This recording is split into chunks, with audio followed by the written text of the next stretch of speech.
दोस्तों, भगवद गीता का 5वां अध्याय कर्म संन्यास योग नाम से भी जाना जाता है। इस अध्याय में भगवान श्री कृष्ण ने अर्जुन को कर्म योग और संन्यास योग के बीच के अंतर और उनके महत्व को विस्तार से समझाया है। भगवान श्री कृष्ण ने बताया है कि किस प्रकार व्यक्ति अपने कर्तव्यों का पालन करते हुए भी आत्म साक्षात्कार प्राप्त कर सकता है और मोक्ष की ओर अग्रसर हो सकता है। अर्जुन, जो कि अपने कर्तव्यों के प्रति संदेह और मोह में पड़ा हुआ है, श्री कृष्ण भगवान से पूछता है कि कर्म योग और संन्यास योग में कौन सा मार्ग अधिक श्रेष्ठ है। भगवान श्री कृष्ण उत्तर देते हैं कि दोनों ही मार्ग मोक्ष की ओर ले जाते हैं, लेकिन कर्म योग का पालन करना अधिक सरल और प्रभावी है। भगवान श्री कृष्ण बताते हैं कि कर्म योग में व्यक्ति अपने कर्तव्यों का पालन करता है, लेकिन उन कर्मों के फलों से अनासक्त रहता है।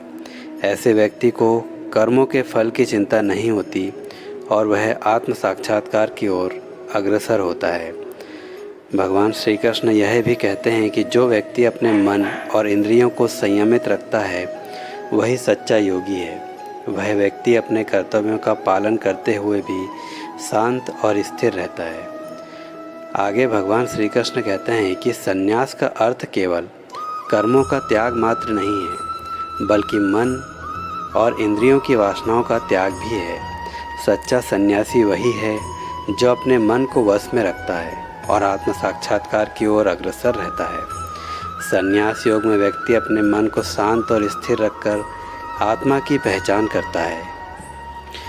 भगवान श्री कृष्ण बताते हैं कि आत्म साक्षात्कार प्राप्त व्यक्ति को आत्मा की शांति प्राप्त होती है। वह व्यक्ति संसार के सभी सुख दुख, लाभ हानि, सम्मान अपमान से मुक्त रहता है।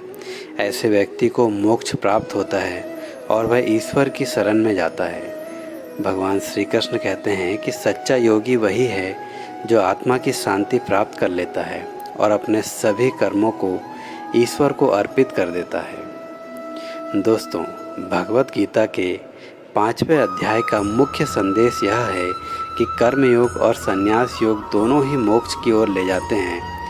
श्री कृष्ण भगवान ने अर्जुन को यह समझाया है कि निष्काम कर्मयोग का पालन अधिक सरल और प्रभावी है। उन्होंने यह भी बताया है कि सच्चा योगी वही है जो अपने कर्तव्यों का पालन निष्काम भाव से करता है और आत्म साक्षात्कार की ओर अग्रसर होता है। श्री कृष्ण और अर्जुन के संवाद में निहित गहन दार्शनिक और आध्यात्मिक ज्ञान को समझना आज भी उतना ही महत्वपूर्ण है जितना महाभारत के समय में था।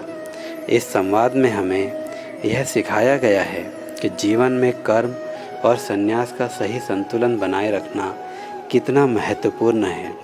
यह अध्याय हमें सिखाता है कि बिना किसी स्वार्थ के अपने कर्तव्यों का पालन करना ही सच्चा कर्म योग है और सच्चे ज्ञान की प्राप्ति हमें जीवन की सभी समस्याओं से मुक्त कर सकती है। श्रीमद् भगवद गीता का यह अध्याय व्यक्तिगत अनुभव और प्रेरणा का स्रोत भी है। भगवान श्री कृष्ण ने अर्जुन को अपने दिव्य अवतार का रहस्योद्घाटन किया है, जो कि हमें यह समझने में मदद करता है कि ईश्वर हर युग में धर्म की स्थापना के लिए अवतार लेते हैं। यह ज्ञान हमारे जीवन में आने वाली चुनौतियों का सामना करने के लिए प्रेरित करता है। श्री कृष्ण भगवान का यह उपदेश हमें यह सिखाता है कि सच्चा ज्ञान प्राप्त करके हम अपने जीवन को सार्थक और सफल बना सकते हैं। इस प्रकार श्रीमद् भगवद गीता का 5वां अध्याय कर्म संन्यास योग हमारे लिए एक महत्वपूर्ण मार्गदर्शक की भांति है, जो हमें जीवन के विभिन्न पहलुओं पर गहन दृष्टिकोण प्रदान करता है। भगवान श्री कृष्ण के उपदेश हमें सिखाते हैं कि निष्काम कर्म योग, सच्चा ज्ञान और यज्ञ के माध्यम से आत्म साक्षात्कार हम प्राप्त कर सकते हैं और मोक्ष की ओर अग्रसर हो सकते हैं। यह अध्याय हमें जीवन को सही दिशा में ले जाने और आध्यात्मिक उन्नति करने के लिए प्रेरित करता है।